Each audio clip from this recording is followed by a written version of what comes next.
It's on the fly. Is it on the fly question? Oh, we are live. Hold on a second. We're live, and I've got an intro. Welcome to Comic Book Streamland. I am your host, JayDee Rosario. No one can see you. Unstoppable Comics. You can't see me. All right. I'm in the helicopter section. Some host. I'm here tonight to talk with some of my fellow comic book creators, the folks who are out there making comic books and distributing it themselves. This is not a show about who has the best process or what is right or wrong. This is where we get to talk shop, like in a bar or at the barber's. So if you're down with being a fly on the wall, hang out with us for a bit and let us know that you are listening. Leave a comment if you're watching and let us know you're in the room. If you're catching us on the restream, you can leave a shout out too. We want to hear from you. Just do not forget to drop that stack of unread comic books. You know, the ones that are over there in your corner, right? Drop them on the like, subscribe, and share buttons. Now, here I am with my cohorts. What's up, fellas? What's up, man? Yo, can I add something? Can I add something tonight, real quick? It says he's lying. We're very judgmental, and we always tell everybody what they should and shouldn't be doing. Yeah, I know what the right answer is. Exactly. That's what I'm saying. So do I. Let's see. You know what? You guys could George Jack all you want. All right. We've got a legitimate, viable comment from a very, very frequent watcher, backer, right? Mr. Green Lantern Burks, and he goes, "Oh, it's a podcast now." Yes, sir. Yes, sir. Yes, sir. I'm trying to elevate this for everybody, baby. All right, that's what we're doing. Wait till you see what I got coming on next. Fellas, say what's up. Yeah, what's up? Yeah, what's up? All right, I'm with JayDee Calderon, Tom Hutchison, Ray Jameson. You know, some of them, they're regulars. Some of the other regulars couldn't make it. Hope all is well with them. But we're going to be hanging out tonight, and there's a lot of stuff going on in the space of geekdom, guys. But before we get to all of that, there is. There is. All right. Dude, you know what? One of the hugest pieces of news for me, one of the things that got me jazzed this morning, was this. You guys watch Highlander? I'll show you. Let me put it up. Do you remember Highlander? Do you remember? God, he's marking out already. Oh, I've watched it, but I don't remember it in theater. We'll put it that way. Okay, what about Flash Gordon? I do. Yes. What? You know what? Revenge of the Nerds. Mm-hmm. Sure. Right? Okay. What was the best thing about all three of those movies? I know what it is, but I'm going to let you say it because you're so excited. I'm excited, bro. I'm excited. The music of Queen. And I found out today that Mr. Brian May himself is going to be working on the soundtrack to Masters of the Universe, which comes out this summer, dude. How fucking awesome is that? All right. This guy is hitting all the geek streams, right? He mentioned this today on his Instagram. All right. So on his Instagram, Brian May for real. I have the power. Great joy to work tonight on scrumptious brand new He-Man movie with director Travis Knight, composer Daniel Pemberton, and chief soundman Sam Okell. Picture here with our family, actually Jimmy's vintage He-Man action figure collection from about 1986, I guess. What fun! And this movie will make a lot of people smile. Will make people smile a lot. All right, and yes, that's my old Red Special. It's all over. So the Red Special, I guess that's his. What is his guitar? I don't know what the Red Special is. One of his usual weapons, I assume. Right. I'm more impressed by seeing the My Pet Monster in the box underneath there. You see the claw, but that was my time. But anyways, this is really, really cool. Red Special, I believe, is a guitar. Yes. Okay. All right. Well, dude, I mean, you know, the director's hitting all these notes, bro. I mean, pun intended. No pun intended. No pun intended. But he's kicking ass right now, man. Oh shit. You know, last week Tom said, "Oh, Jay used to make these slides," so I spent time. Together. Oh, yeah, man. Yeah, man. So this was supposed to go before that, but I was so excited. I put that up there first, right? I like it. Movie news. But yeah, man. So Brian May, you know, again, check out his Instagram, right? Brian May for real. Travis Knight, he's doing what he's got to do, and he's bringing like geekdom together with this Masters of the Universe movie. I'm looking forward to it. Yeah, that seems like a good fit. I'm conservatively looking forward to this movie. I'm excited. I just don't want to be all hyped up and then let down. A lot of movies have been doing that in the last handful of years, and I'm like, I want it to be good. I just don't give me hope, as they say, kind of thing. Okay, I understand that. We got the chat jumping already. What's up, guys? Wow. A lot of people saying what's up. Grey Lattenberg says that's his axe. Yeah, this is his guitar. Yeah. Okay. And Daphne, I have the power of my pink J. Crew button down. All right, way to be, girl. Way to be. Brian Mano, what's up, Brian? How we doing, brother? Ryan and Andrew, what's up, Andrew? How we doing, bro? Yes, I'm psyched about this movie, man. You know, I mean, fucking Queen. Oh, what's left of Queen, right? No, nothing, guys. We got to keep this going. I think it's just a good fit based off of the 3 movies you mentioned. Like, it just seems right to have that on a He-Man soundtrack. Like, I get it. I get what they're trying to do here. I hope it delivers. You know. Yeah. You know, I thought we were bringing Tom out of his I hate everything shell. I don't. It doesn't bother me the Queen's on it. Like, they do good music and they can make a good soundtrack. That's fine. That does not sell me on anything about this movie. In the slightest. I was already sold on the movie. I know you were. You marked out you marked out months ago when the trailer hit. You definitely did mark out. And for me, mark out. Yeah, well, it's but you did though. You did. You couldn't hold it back. For me, it's like, I think it looks okay. Obviously, from a design sense, they're relatively deep in the design sense. Tila still looks like fucking she's from Attack on Titan. I hate her costume. Please put her in the snake costume, for God's sakes. If everyone else can be in their costume, put Tila in the snake costume, at least like at some point in the movie, right? Hopefully that happens. But the rest of it, like, it looks fine. From a design sense, it looks fine. That is not my problem. My problem is that it looks like just an over-generated CGI monstrosity that I'm so not into that anymore. You know what I mean? Like, we've gone through the Marvel stuff. Everything is CGI. Star Wars stuff. Everything is CGI. Like, some of it is design sense is good. Some of it works. Some of it doesn't. I'm just like, everything. It just looks like this flat palette of pixels to me now. Oh man. You know what I mean? So I can appreciate the design of it, but at least from the trailer, like, I am not.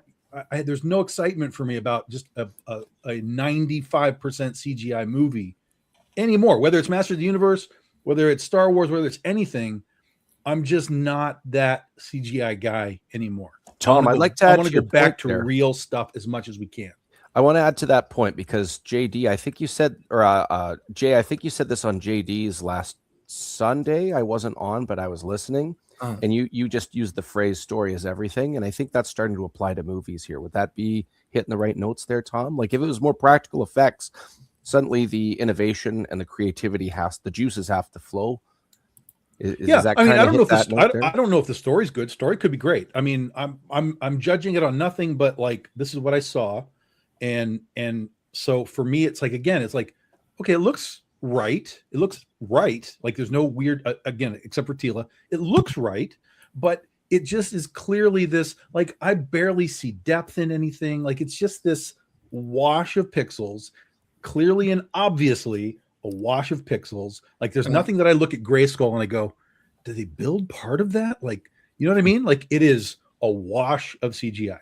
And for me, as a moviegoer, I've been in that CGI bubble for so long that I'm like, I'm tired of seeing the CGI stuff. Now, sometimes you can't get around it. Like, you have to make this stuff CGI, of course.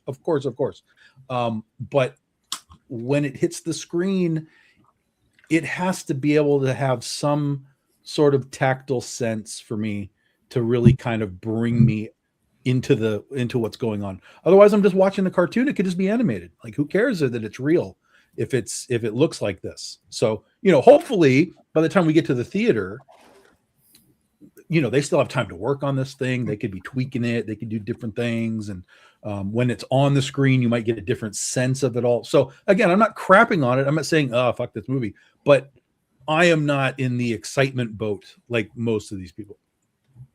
Okay. I mean, your answers are valid, right? Excuse me, your reasons are valid. Now, I'm not going to take away from it, but I've seen their direct animation, their direct CG stuff, and the most recent offerings of this really weren't that great. So I can't stand by everything you said. I'm looking forward to it. It's fine. I'm going to go see it. I'll tell you all right now. I'll go see it. But I just don't want, unless it's really, really good, and there is really, really good CGI that exists. This is really, really good. I just don't want this 95% CGI world anymore. Okay. All right. Greenland Burks has my back. He says, I got your back, JD. It looks great, and Brian May is a god. Yeah, you can't. Come on. Yeah, I mean, that'll be a big help. That will be a big 100%. Help. No question. Daphne comes back with normalize not wanting a modern rendition of nostalgic properties. Okay. All right. Glenn says run. Right. You want me to run? Why? What am I missing here? I don't know. Wait, I don't know. What the hand comes in. Kind of. I hope not. And Daphne comes back with, you're not nostalgic for 80s cartoons. You're nostalgic for being a child. No, I don't buy that. No, I don't buy that. Ooh, that was sharp. That's not a new take. I've heard that take before, Daphne. You got to sharpen that up with your own take. But I know what she's saying, but I don't believe that at all. We are nostalgic for this stuff. There are things that I want from the old days turned into cool things. But the problem is that most of the time they're not turned into cool things. Like the studios get involved, like the Transformers, right? Just look at the first Transformers movie, just the first one. Like, I enjoyed it. I thought it was fine, but just the idea that every single design was wrong, like, just make the designs what they're supposed to be. You can make them like a modern they learned car, in Bumblebee, right? Exactly. Just make it. You can make it like a modern version of like the yellow bug or whatever. But because those designs were just so whacked, my nostalgia was gone. I was like, it's fine. Right. I'm glad Peter Cullen did the voice, because I don't know, it would have been a disaster without him. Let's just say that if Optimus Prime talked and it wasn't Peter Cullen, that movie would have flopped. It's not going to be in the future. He's not going to be. It's going to be Gilbert Gottfried. Yeah, I know. So I think that I think there is nostalgia for this stuff, but the problem is just that it just is so rarely. Look at the G.I. Joe movies. The two G.I. Joe movies are fucking terrible. Like, how do you make that movie? Like, that's crazy that's the two movies we got. So, I mean, just make better shit. I think one of the things we really need to look at and analyze, and I think one of these corporate structures need to really analyze it, these companies that make these movies, is that when you have, I mean, what are they expecting this movie to cost? 150 million? 200 million? Right? Somewhere in that area? Right? Yeah. So, I mean, wouldn't it be better to chop that money up and give it to like 10 small directors, right? I mean, Godzilla -1, which was a really good movie, in my opinion, cost what, $5 million to make? 15 million. $15 million. Yeah, it was barely over 10 or something like that. Yeah, right. 15 million total movies. Right, total. So that's the thing. I mean, put it in the hands of young directors who are trying to come up with original ideas, original concepts, not trying to recycle the same old stuff. Because the thing is that's what we're doing, right? We're independent comic book creators. We should be rooting for people to do new stuff, new original creations, not the stuff that we have as children. We already had that stuff back then. We can still watch it. You can still go back and watch old He-Man cartoons. What do you need a buffed up, modern version of it? What exactly does that do for you? I didn't like the original cartoons. I said this on Monday. The original cartoons didn't do it for me. I liked the lore when they came back. Yeah, we were talking on Monday. I mean you. Yeah, we were talking on Monday. Oh, I didn't know this. I'm sorry. Yeah, so what are you talking about? I was here. I was here. I was talking on Monday. Of course I was. Of course. But look. Sometimes they could put that fresh coat of paint, right?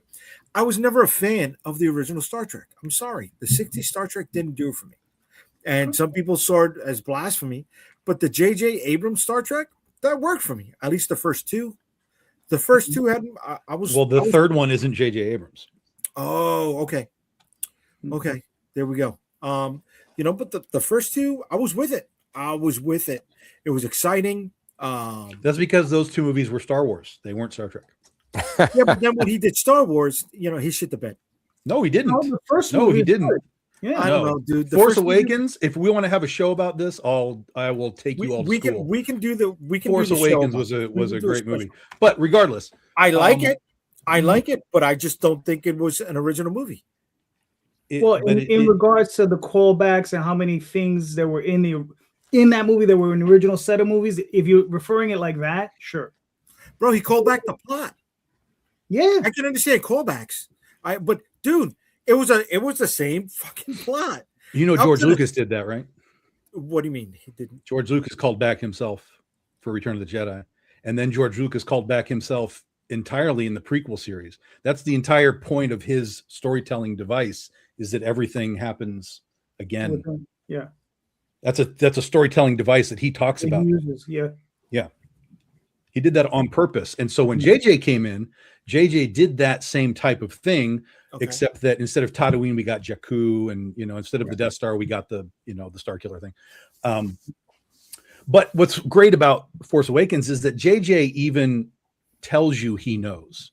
Like there's moments in there where it's like, oh, look at Star Killer Base, and Han's like, okay, it's bigger. What do we do about it?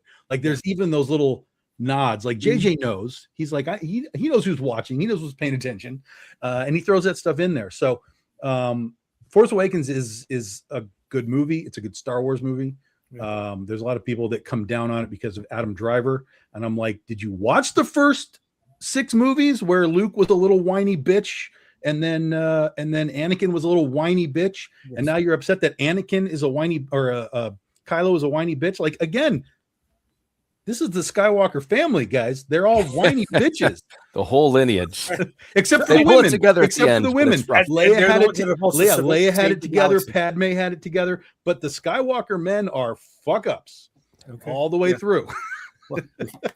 Yeah. All right, going back into the chat for a moment here. We got Screaming Space Skull Studio says, "I'm again with Tom in this one.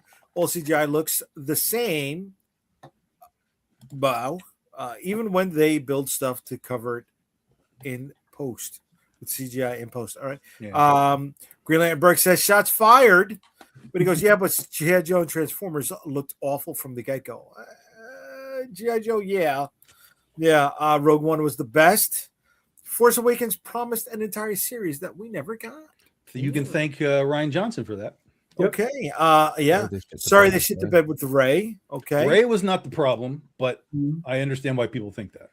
All right. Brian Manel was like, yep. I want to know what you referred to, Brian. Talk to me on that one, brother. Kylo Ren was a perfect villain, but the studio refused to commit. Daphne. High five, Daphne. Oh, now he wants to play nice with you, Daphne. To get that from Cut him up. Wow, that's cut him up for Mike, Daphne. Cut him up. Here he goes. Oh, Granda, by the way. Yeah, Grande, what's up, kid? I love that. I love that logo, bro. That's very nice. I like that. All right. He loves space horror, so I'm looking forward to see what he's doing there. Yeah, all right. So you didn't like the He-Man trailer? No, it's not that I didn't like it at all. I thought it looks okay.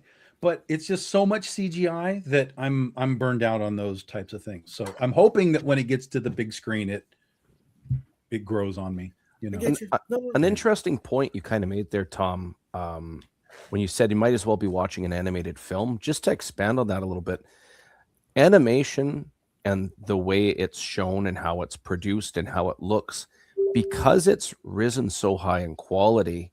It's almost tempting to avoid CGI in a movie just for that reason, to differentiate them, just like kind of you're saying there. So seeing props is what I was trying to say.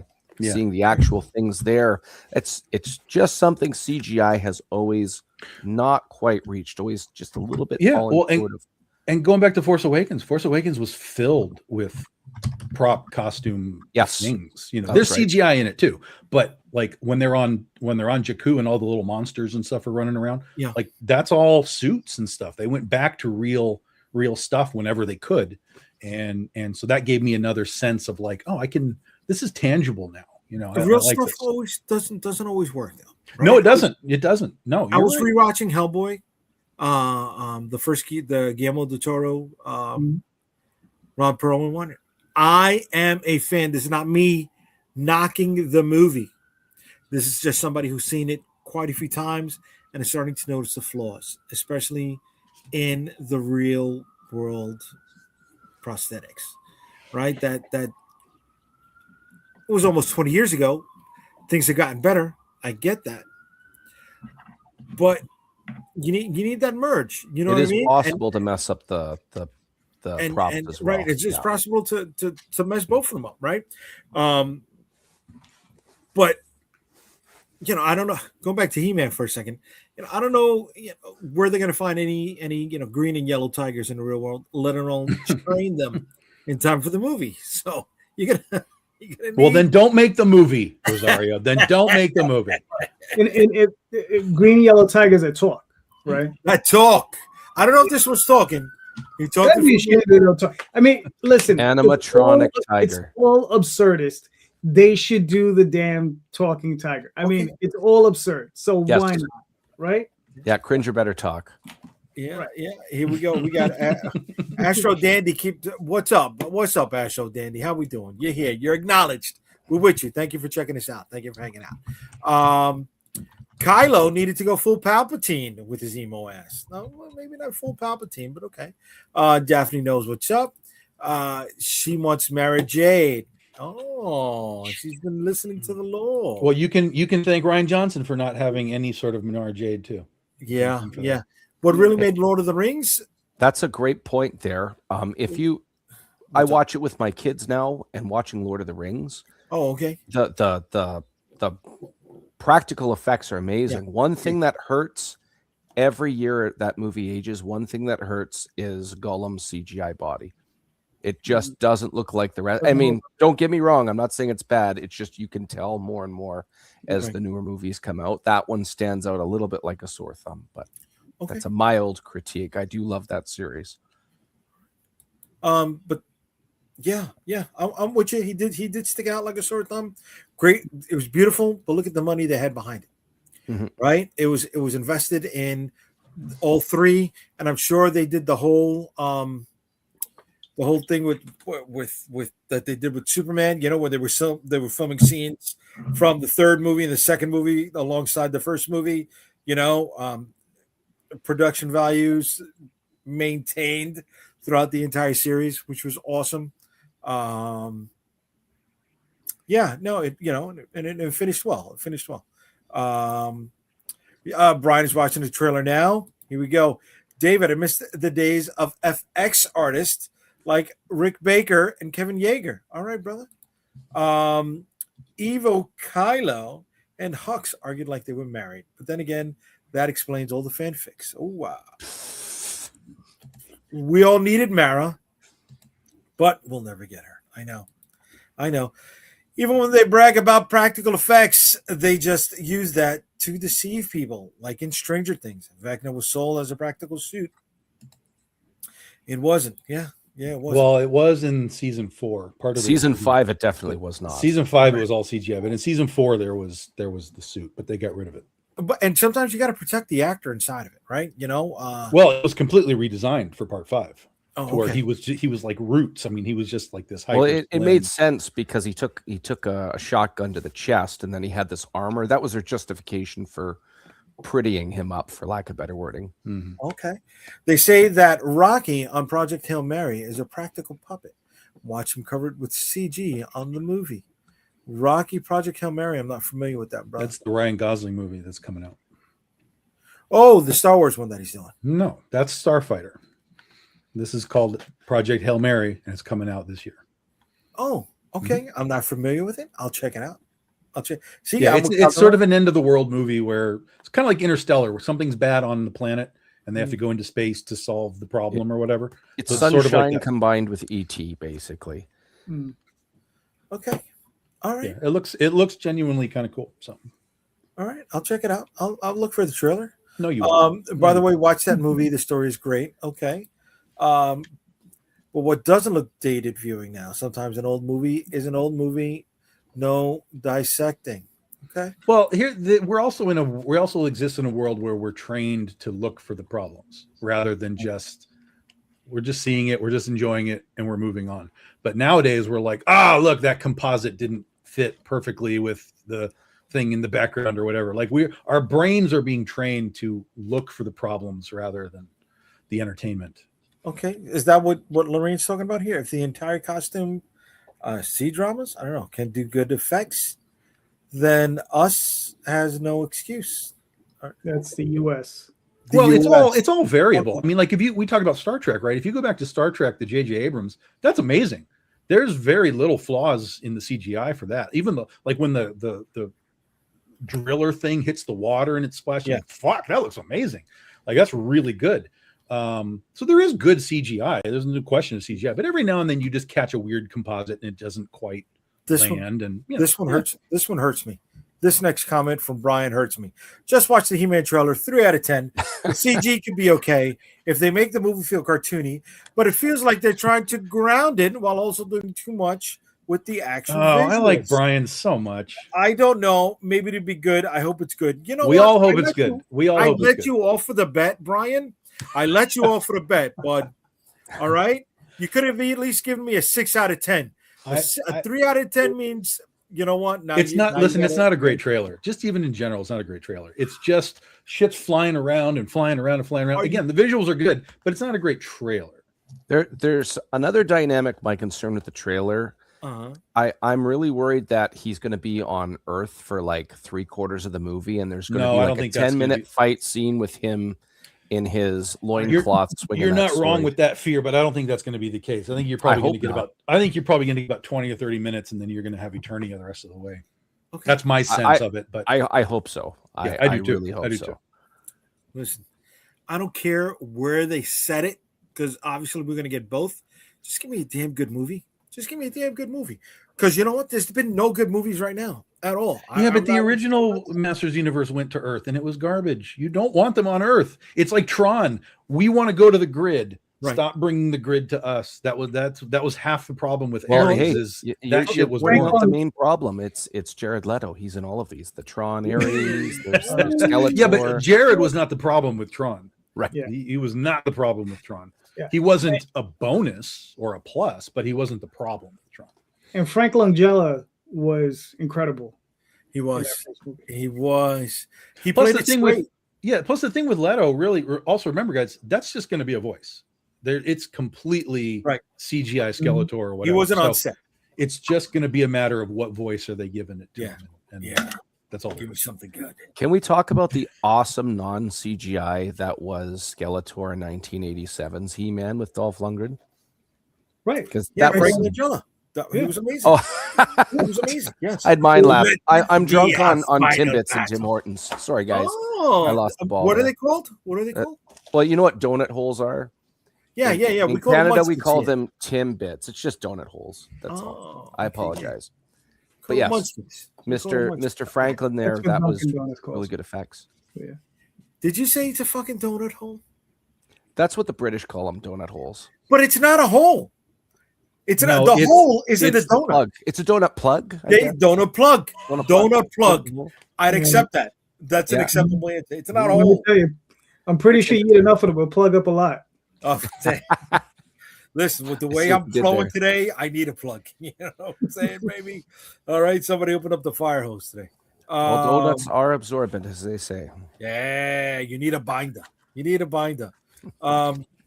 Jared Leto ruins all things. Wow. Morbius was good, man. You take that back. All right, Deshaun. Tapping it from San Lucas State Prison. What's up, Deshaun? All right. Here we go. The Canadian would always out themselves. There you go. and it's where the whole of the donut comes from. Yes, I get it. You've seen Knives Out? A donut hole in a donut hole with Daniel. No, Craig. we don't praise Ryan Johnson here. No, Ryan Johnson is a good director when he's doing his own I don't thing. believe that at all. Round one fight. He really is. I like. I don't believe that. He's a very good director. Nope. I like when he's doing his own thing. No, but only when he's doing his own thing. No. Okay. No. Brick is a very good movie. No. Yes. Brick. What was Brick? It's I think one of his earliest films, but it's a movie like done in the 90s, but the dialogue is all like 1950s detective noir. That sounds terrible. Okay. Well, sure, but it was actually quite good. Except for the part where it's good, Tom. I like how you agreed that it sounds terrible, but it ended up being like good. It sounds terrible, yes, but it's actually good. We spent a lot of time on the He-Man stuff. Thank you for all indulging me. I appreciate it. But that's not the only movie news that we have tonight. Oh my God. Right? Oh my movie. Oh, we're back to that sheet, right? That image, right? Movie news. Tom, you said I wasn't doing them. I got to do them. I got to add them. I put them in there. All right. Okay. It's taking a little while. A mascot name, or are we just going to call him Jay? That's me. I know it's you, but I want to know if you give him a special name or not. That's a me. That's Muad'Dib. Me. It's a me, Jay. But look, Variety posted this image today. Oh Jesus. So the first shot, I thought it was AI, but it was on Variety's website, right? And it's Ryan Hurst as Kratos. He looks weak. I'm sorry. I'm just saying it. Okay.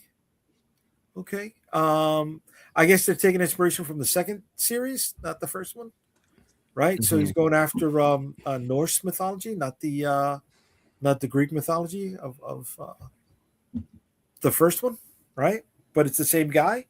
I don't know. I didn't play the games, but it looks good. It looks decent to me. It looks okay. Yeah, this looks like a TV show. Yeah, I was. It is. It's coming out on Amazon. Excuse me. Oh, okay. I said movie news. Really? Okay, yeah. Then I changed my standards for this. Yeah. I'm cautiously optimistic, like He-Man. Okay. All right. Now, yeah, it's gonna be on Amazon. I don't know if it's 6 or 8 episodes for season 1, but it's definitely there. And they keep announcing more people on the cast. Ed Skrein, who played the villain in the first Deadpool movie, will be Baldur. Daphne has posted the correct comment, by the way. Let's see. All right. Here we go. The fact that the movie still looks AI is not a good look. Yeah, I know. Oh, that was Lorraine. Excuse me. Daphne said, what did you say? Right above that. Right above that. Right yeah, but it's not popping up. Excuse me. Right above nobody cares. Oh my God. Something deep. Something very deep there. All right. Brian played the games. They're fantastic. Brian says that's correct. They are from the second one. Glenda says that's Jay Jr. Chibi as a mascot name. Okay. GBJ. No, Ryan Johnson sucks. Always. The detective movies are stupid as fuck. Wow. That is your opinion, and you're allowed to have it. The first 2 I liked. The third one I didn't like so much. It doesn't have a shark in it. Tom won't like it. I mean, that's a plus. If you put a shark in the He-Man movie, I'll probably be interested. It'll be called Shark Horror. Is there a shark? Is there a shark character in He-Man? Did they ever make a shark guy? He-Man crossover with Street Sharks. Let's do it. No. Simmer down. Simmer down, Hammer. Angry Otto. What's up, Angry Otto? Here we go. Brian coming back with who can forget Jared Leto's Joker in Suicide Squad? Oh, wait. That's something you want to forget. My bad. Okay. But but the reason Tom is such a big fan of Suicide Squad is because there was a shark in the second one. In the second one. The second one does have a shark. The closest equivalent to a shark in Masters of the Universe is Merman. Yeah, but he's not. I mean, he's more like a creature from the Black Lagoon guy. Yeah, he's a creature from the Black Lagoon. He's Gill Dude. I just wasn't sure if they literally made like a shark guy. Mm-hmm. What about merman riding a shark? That would be cool. Big I'm sure. megalodon. Oh no, there was a shark. There was a shark car vehicle. Excuse me. Was. Yeah. Yeah, that was Skeletor's. Yeah. Big I don't know purple beastly looking thing. I remember this. No, that was Panther. No, not Panther. Not that it was like a tank or something like that. Yeah, it was a single rider. Ryan Johnson. Oh, you're right. Yeah. Episodes, including the Osmodeus episode. Land Shark, it was called, literally. Look at the smile on Tom's face. You know what? I'm gonna just call you Shark from that. That's the nostalgia. As soon as I saw that thing, I was like, "Yeah, give me that Shark Tank." Then now we can talk about this. So you want He-Man riding Battle Cat to catch up with Land Shark in one of the scenes that would sell you? Correct. I'm sold. I put that in the trailer. I'm sold. Yes, that's it. Calderon, you think Tom got upset as a kid when he got hit with the bait and switch for Sharky's Revenge? There's Burt Reynolds. There's no shark in it. He might have. Right? Yeah. There's a movie called Shark where they're diving for treasure or something. And so what they did was they actually went out and filmed where there were real sharks. They put the divers down. They were filming with the sharks around there. And while they were filming, one of the divers got attacked by a shark and killed. Making it the movie? Oh. And yes, the footage is in the movie. Oh no, you don't do that. You don't do that. That's a 70s throwback right there. That's pretty rough. Do that. That's fucked up. That's fucked up. It's a snuff film. Grow up. Yeah. All right. Listen. I want to change the note, right? And I've been saying it all day. I'm giving away something else on the Dead Princess Vicky Sticks campaign. More digital stuff for everybody. Well, if they back digitally, they'll get a digital copy of this. I'll give this box. Does this count for anything? No, that doesn't count. Send the holes. That doesn't count. No. Yeah. But if they back physically, Jay would want you to send the box full to him. But you didn't specify what, so I could fill it with anything. I'm not a donut guy. I'm a cookie guy.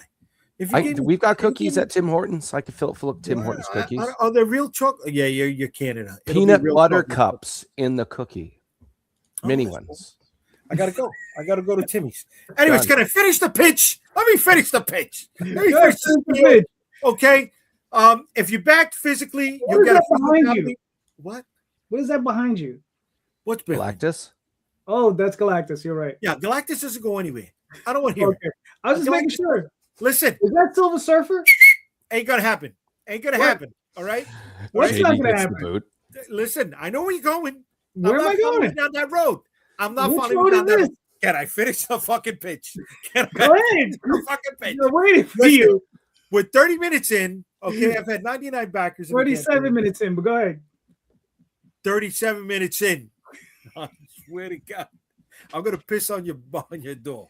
I'm gonna just go in the middle of the night. I'm just gonna piss on the door. You need a shovel and a flashlight. My dog's dead. Joke's on you. I hope you feel bad now. Spin your wheel, Calderon. Not Calderon. Yeah, Rosario. Calderon. Spin your wheel, Rosario. Yeah, he doesn't even know who's good looking and who's not. He's saying me. I'm not even paying attention anymore. Come on. I'm watching Jaws on another screen. I'm not even here anymore. I'm gonna spin. I'm gonna fucking spin. I'm gonna fucking spin. All right.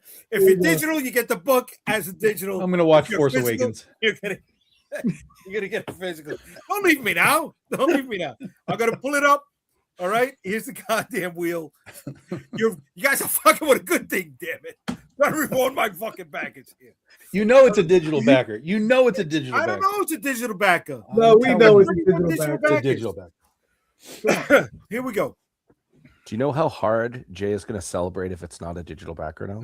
No, because you know what? The last one, that was a physical backer because they pressured me into doing another one, right? He ended up being an international backer. So I got fucking caught.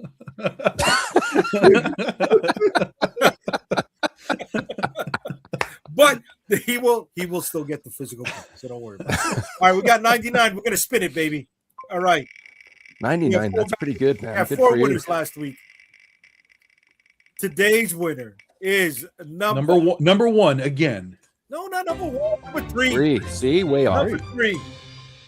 Okay. That's a digital backer for sure. I'm gonna beat your ass. I swear I'm gonna beat your ass. All right, I'm gonna get to the backer now.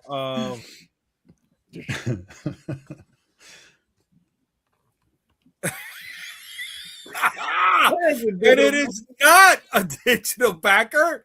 The winner for tonight, the first giveaway is Mr.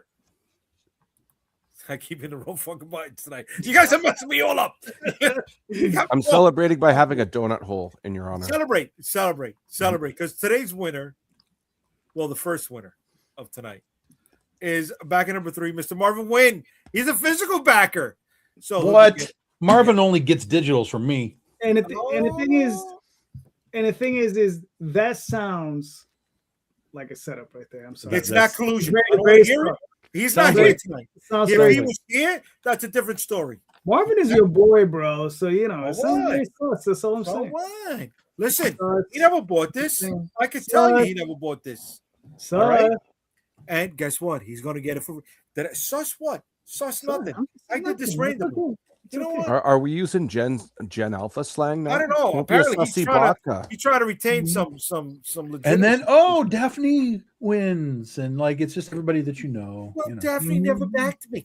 Oh, he can't be eligible. Daphne, Brian, go back to some of the comments here. Brian, Atreus the boy looked a bit younger than in the games.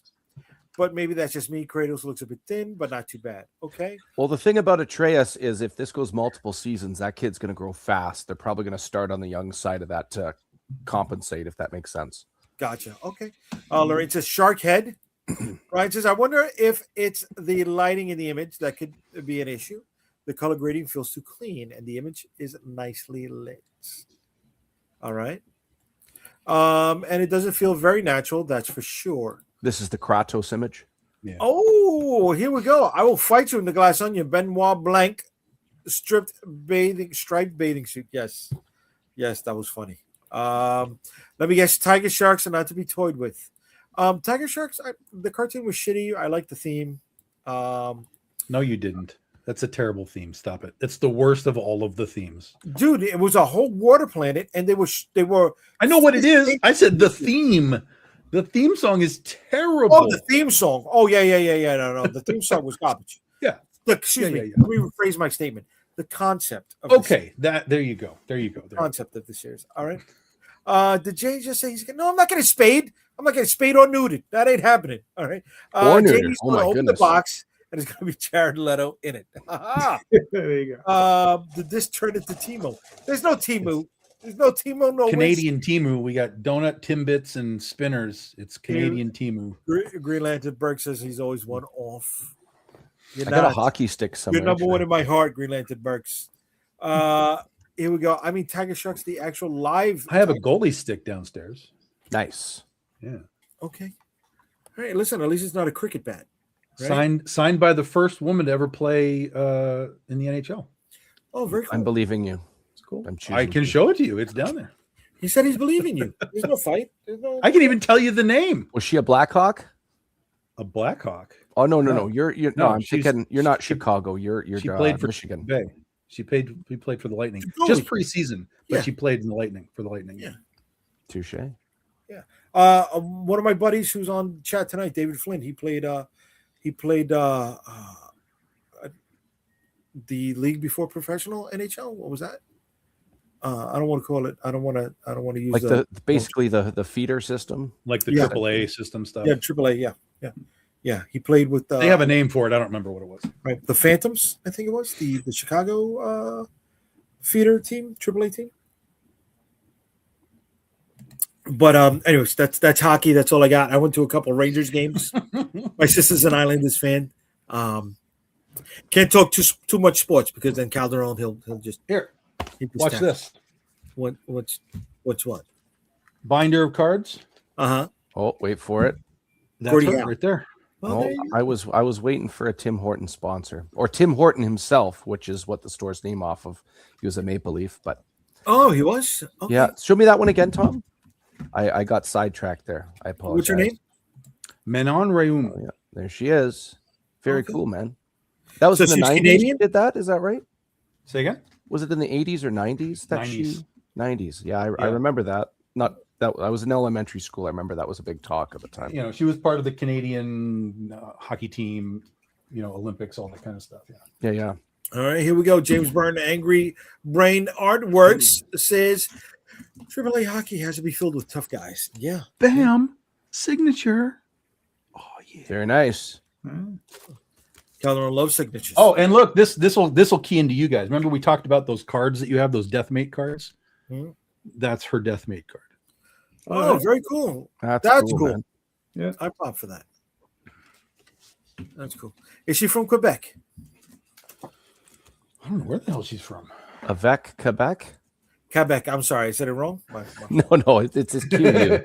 The people in the Quebec area, I say it as a joke, but Quebec and also the Franco Manitobans out in this area. Quebec, yes. They pronounce it like it's a K. I just find that amusing, so I do it. It's hilarious. Yeah. Quebec, as they say. And you said Francisco Manitobans? Well, like the friars? The French Manitobans, they say Franco Manitoban with their really like harsh French. Oh, wow. Manitoba. Yeah, like they speak very, very much in a. It's not like the what's the stereotype of people in like Paris or any other area in France? They sound like their nose is plugged. That I just got canceled in Paris. Yeah. Yeah. But no, out here in Central Canada, they're all like harsh. They're like they're like the rednecks of the French in Canada, I guess is the best. Oh, we got them in the Bayou, in Louisiana. Right. They took it like that. They're very, very hard. Very hard with that. We can't knock the French, bro, because if any of us gets a leg up in the French market, that's fucking money, right? Look at what the French market did for The Walking Dead. If it wasn't for the French, Walking Dead wouldn't be The Walking Dead, right? Why? What did the French do? Oh, they were the ones buying that title in the beginning, like hardcore, bro. In the beginning, when it had 2,500, when it had 10,000 print run? Yeah, but like that was all French people? No, before they had a significant influence. Yeah. He'll say, what's your name? Kirkman talks about it. I've never heard that story. Yeah, bro. I think you're just making shit up. No, I'm not making shit up. I'm not making shit up. You guys think I'm making shit up? I'm making shit up. Again. I'm not making nothing up again. I'm making nothing up again. Here we go. Jay Sister wants to back a team that will only get a Stanley Cup if it's the thermos. That hurts. That hurts. That hurts. Listen, the Islanders have cheap season tickets, and it's close to where she lives, so that's where she goes. And all hockey players are gay now, according to Book Pop. I don't know. Okay. It's true. It's totally true. Okay. Just like JayDee making up that the Galactus is in the background. What? Is this going to be the running gag that Galactus isn't actually there now? I don't know. I hope not. I mean, Galactus is always there. You know what I had to do to earn that Galactus, bro? Well, you talked about the Galactus. No, don't say anything. You'll get get shut down. We'll get kicked out of here. You can't be saying those kinds of things on here. Galactus points. Galactus points. Oh, you think I'm going to go dirty? I'm not going to go dirty. Come on. He's going to go galactic. Well, then if you're not going to go dirty, I really don't want to know. No, I mean the equivalent of mow the lawn for an adult. You know what I mean? That's what I got. That's not dirty. What you just said? No, not that. No, that wasn't an innuendo at all. That was not an innuendo. No, that was like I had to take out the garbage. I had to drive here. I had to take it in. I had to play adult Uber. Mow the lawn. Did you crabgrass? Oh no, you're gonna get me fucked up. Calderon, what was that, boy? Let's go with you again. Oh, I was just gonna say, afterwards, did you enjoy your time with Laser Blast after you did all that? Oh God. Yeah, come on, man. We've been staying away from that. You know what I mean? Why? And then listen, Why? you know what? Your wife, your missus, she's over here and she's saying, that's dirty on our show, right? Wait, huh?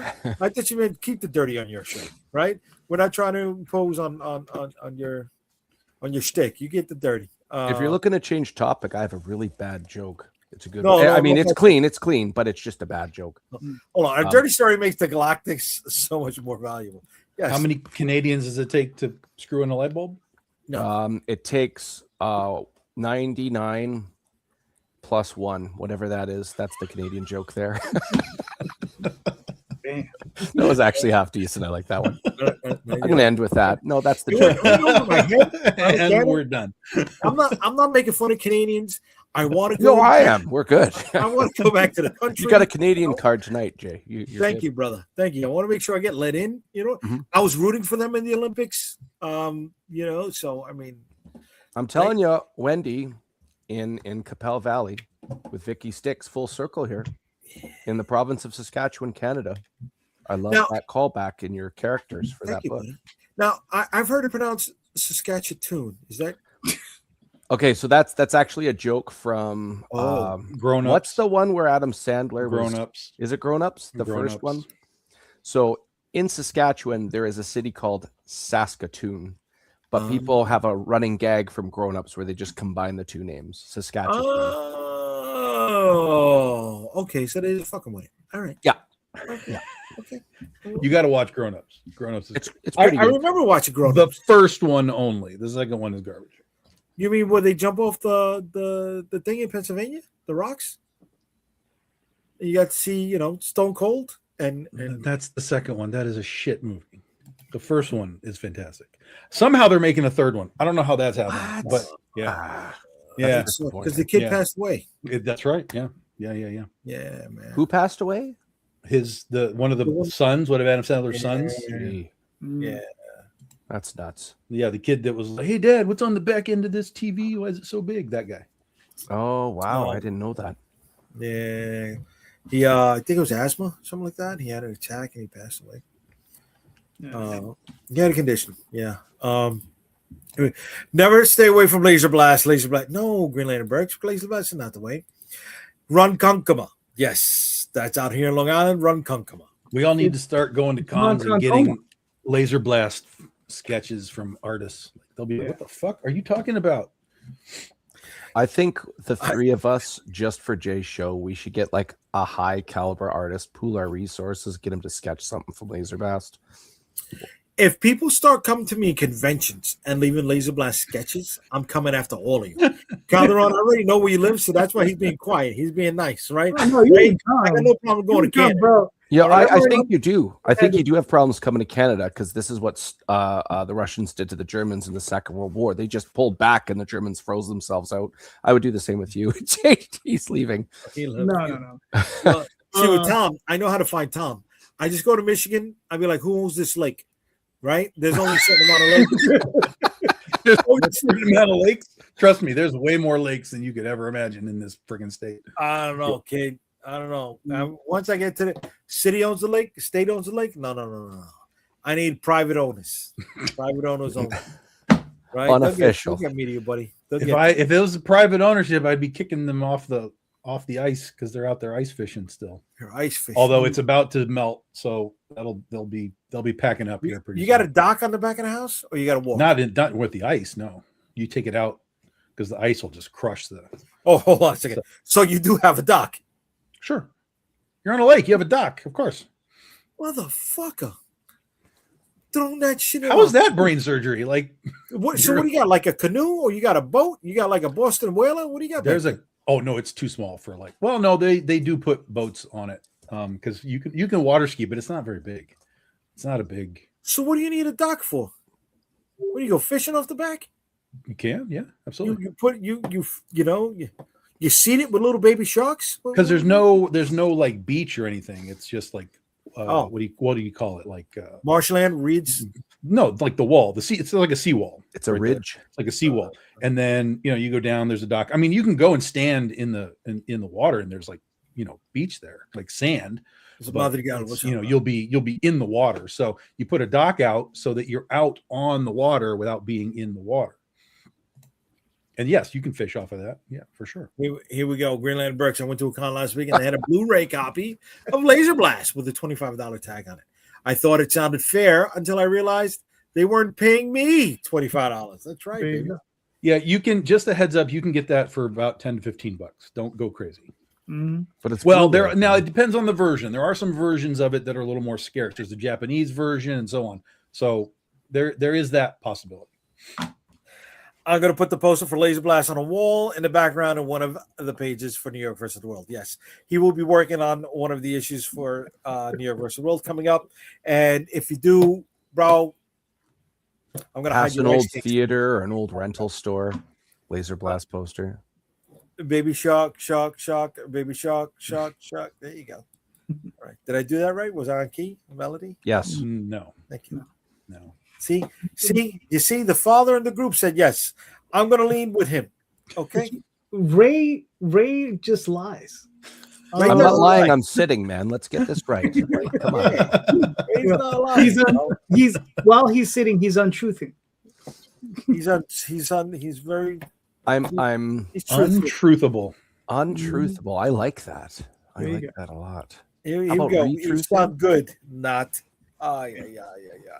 Mr. Magic. Not. You got to at least Borat it, man. Not. You got to at least put the Borat in. You did it. You did it for me. You did it. That's Schwarzenegger. What are you doing? What do you mean? That's not Schwarzenegger. It's Russian bear. You sound like Boris from the movie Snatch. If the gun doesn't work, you've still deviated from Boris. Boris the Butcher. Yes. Boris the Bullet Dodger. Yes. It sounds more like I think it's Boris. What was from the cartoon? Yeah, Boris and Natasha. Yeah, Natasha. Yeah, that's listen. It's my countryman. It's where we be. It's what we do. But I like it from Thunderbolts. You know? Oh, look at the next comment. Yeah, I saw the next comment. Yeah. He doesn't get that. He shows all the comments, but that one. Oh, there you go. Yeah. Stick to comments. Okay. Yeah. You guys, with people like you, I don't know. Friends like you, who needs enemies? You know, you guys, I don't know what to say anymore. I don't know. I'm here. I'm putting my best foot forward. I'm entertaining. You know what I'm saying? And all I'm getting is chewed up by you, by the audience. My heart is just getting ripped out here, man. You know, it used to be fun. I used to look forward to Friday nights. I have a sense that next week will be our first missed show of the year as Jay recuperates. What's the streak to now, Jay? Is it 10 weeks now? Oh, last week was 8, so this is 9. This is the German. Right? So 9, but 10 out of 11, right? Because I missed 1 week. I did miss 1 week in December. You're my boy, Blue. That's it, baby. Yes. Friday Night Fights. Yes. Friday Night Fights. Oh, man, I miss when boxing used to be on Tuesday night. That's good stuff, right? USA Channel. Mm-hmm. Do they still have the USA Channel? Did it go with MTV? Is it gone? Yeah, it's still there. USA is still there. They just they literally got rid of MTV. Like, it's almost scraped from the internet at this point. Like, crazy. Netflix killed the TV star. For the video star, we'll make it out at the remix of the song. Here's news for you. Did you guys hear this? Yep. Paramount is in the process of getting Warner Brothers as opposed to Netflix. What happened? Why they bid more? Paramount was like, "Fuck you! Here's $2.8 more billion." Yeah, and Netflix was like, "Never mind." Yeah, Netflix was like, "Fuck it." And I have to be honest with you. I have Paramount Plus. Uh-huh. And after going through what they have available, they need Time Warner because like there's nothing on Paramount Plus. I only got it for UFC, right? I liked I like 1 or 2 of the Star Trek shows, but other than that, there's nothing on there. Nothing really worthwhile. I mean, nothing to go crazy about. Or stuff that's like just so old. It's like, all right, I've seen it 20 times already. Mm-hmm. Really? Yeah. They need Time Warner way more than but even if they get Netflix. Warner Brothers, you've seen all that shit 20 times too. Yeah, but at least they have HBO Plus that'll come with it. Oh, so okay, that's fair. That's fair. That comes up, and then and then whatever they come up for DC. Or so what happens? I got HBO Max. Now what happens? I mean, nothing. It just is there. This is there. They will. they will likely blend it all into Paramount Plus. So it won't exist and it'll all go somewhere else. Unless they decide that there's some branding value of keeping the separate, things. HBO was the brand, right? Yeah, sure. That was one of the first biggest cable channels. Sure. And but I mean, Sears was a brand. Kmart was a brand. Alexander's was a brand. Caldor. I missed Sears. Sears was awesome. Stuff goes away. Toys R Us, man. Toys R Us. Toys R Us. Stuff goes away. I mean, I don't think HBO as a brand will go away, but they will find a way to sort of reutilize it in some capacity. And, but chances are. But again, here's the thing. If you have Paramount and you have subscribers and you have HBO and you have subscribers, there's really not a reason not to double up.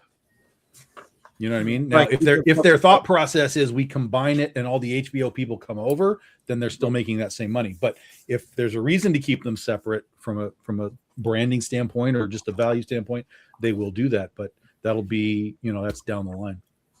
Right. Here we go. We got Trading Justice is Marnik to G. I don't know what that means, brother. It goes nowhere. I think TV killed itself, really. Oits. You're right. You're right, Ralph. I hope everything's okay. Here we go. It's Monarch time. Para O. I don't know. Paramount will get Laser Blast. Okay. There you go. Here we go. We missed Full Moon. Toys R Us is still here in Canada. We still have them here. Full Moon Studios has Laser Blast. Just for anybody who wants to know. I thought you said they were difficult to deal with. They are, but that doesn't mean they don't own it. That's all I said is Full Moon owns it. All right. Discovery thought they could get rid of HBO brand, and they ended up bringing it back. Yes. Yeah. HBO's getting Warner Brothers is getting hoard out. I'm sorry. At some point, it's going to lose its value, and if they decide to sell it again, it's not going to get what it's getting now. Well, I think once they're with Paramount, that's going to be it. I mean, Paramount is, the guy from Discovery Channel, he was just used to making reality TV. Reality TV, exactly. He wasn't, actually creating, narrative stories. He was just, and the reality TV stuff is cheap to make. So in comparison, it's still scripted, right? It's not reality at all. It's just but it's a lot cheaper to make than, let's say, an episode of Star Trek or Game of Thrones. Ralph Rafael is saying, Toys R Us Canada. We got in New York and New Jersey also, bud. Mm-hmm. They just never left to Canada. And then here we go. Screaming Space Skull Studios. They already said that HBO will be absorbed by Paramount Plus, and the brand will go away, and they're going to make cuts in the tune of $4 billion of what WB has regarding the studio and jobs. Wow. That sucks. Yeah, see, the biggest problem with them doing that to HBO is it's the brain trust that's at HBO that makes all the good shows, right? And if they get rid of those people, they're probably going to end up at Netflix, and Netflix is probably relying on those people. Make those cuts. You know what I mean? And they'll just absorb the brain trust. Right. Because Disney has made similar cuts. Daphne and I have this conversation all the time, is with the Imagineers. Disney will cut them, and then Universal would hire them. So then Universal now has really good looking parks, and Disney stuff is, still trapped in 70s amber, So. Yeah. Here we go. The missus. I'm tired of streaming. 20s are us in Canada. Another reason to go. Here we go. Toys R Us in Canada. Another reason to go. Yes, that's what you meant. I know. We're going to go back, babe. We're going to go back. Don't worry. I'm looking forward to it. I like Canada. Are you going back to Niagara Falls area, Southern Ontario? I would like to go from a familiar place and then expand from there, right? The flight from here to Toronto is, I think, a 2-hour flight. Mm-hmm. And, I'll just rent a car and explore from there.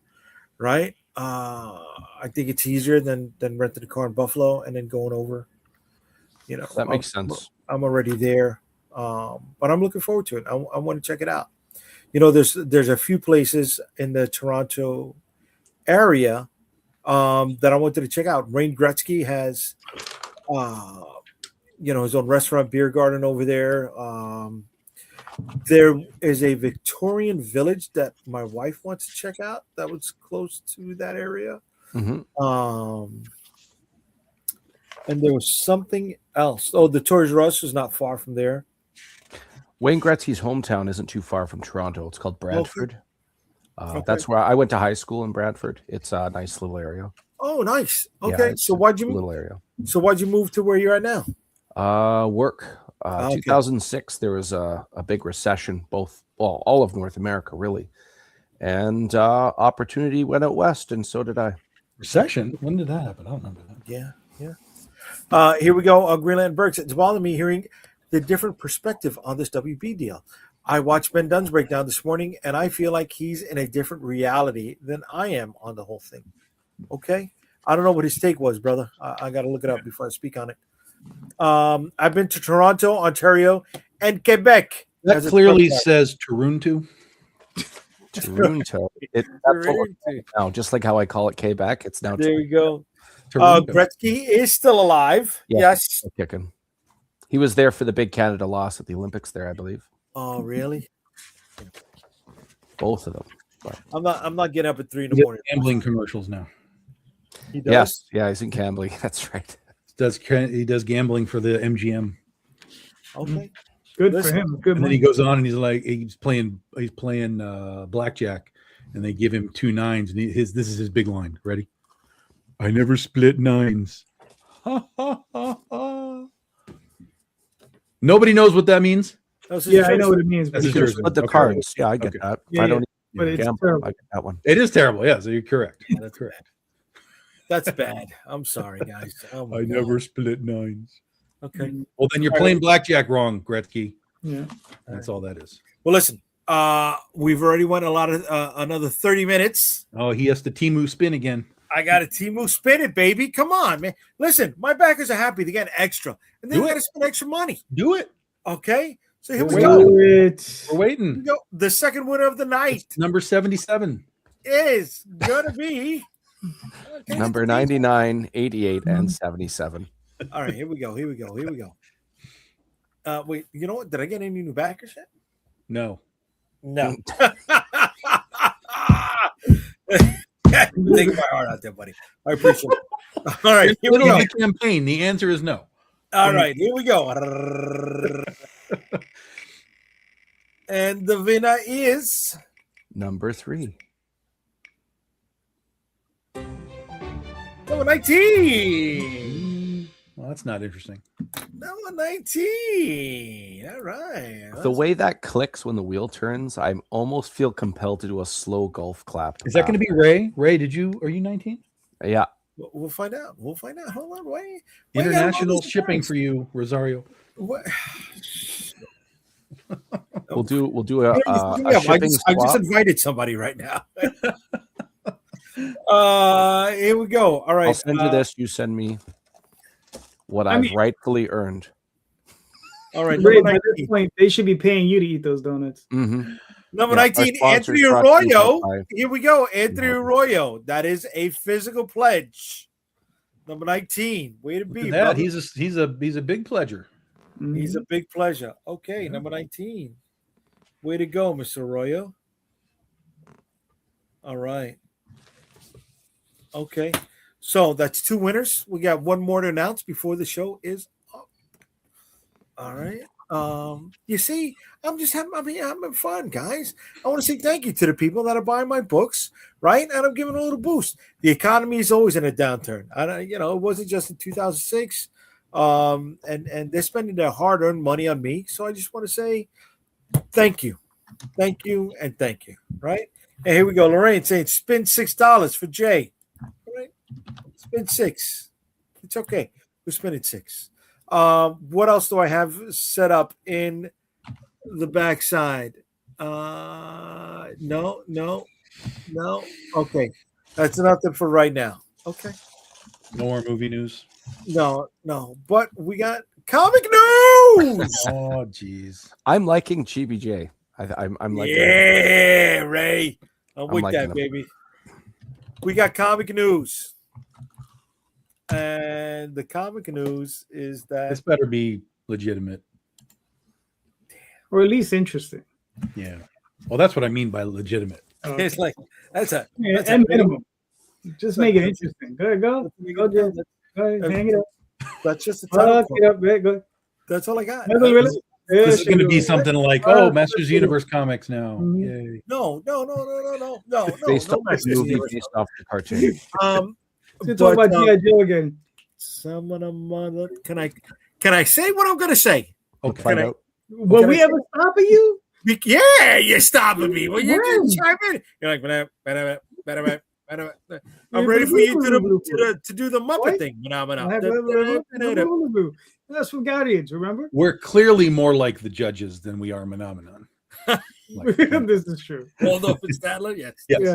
Well, you're all the oldest men in the room, so I will defer to that.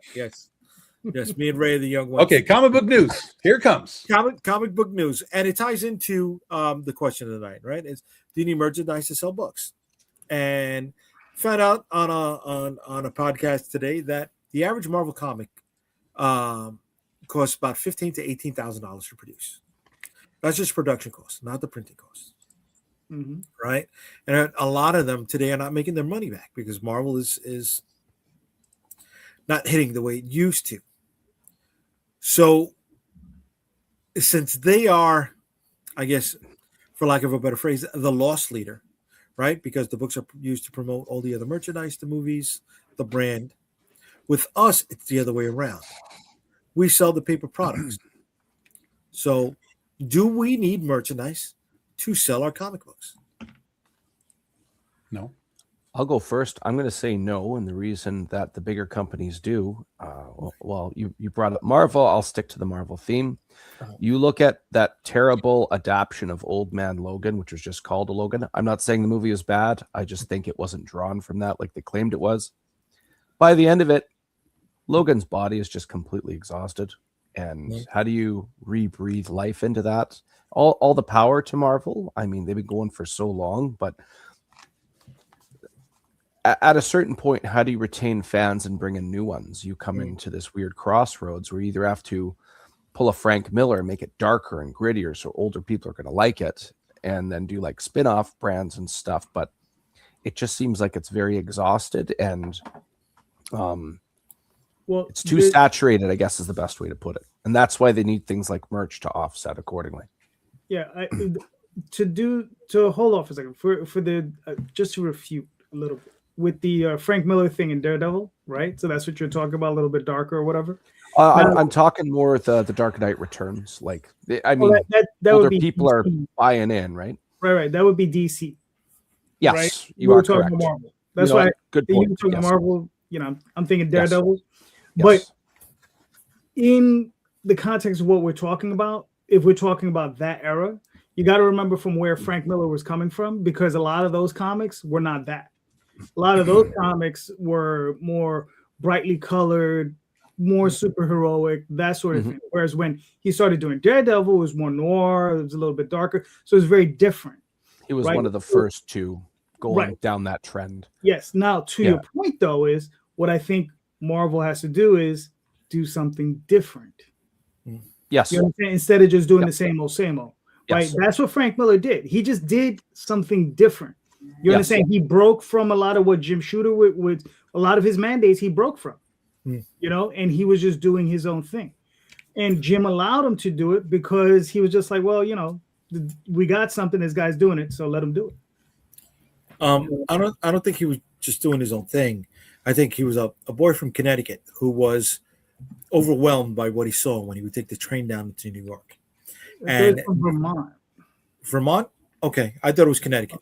I thought he was from Vermont. I'd have to check, but I could have sworn it was the new. Hey, I'm not disagreeing with you.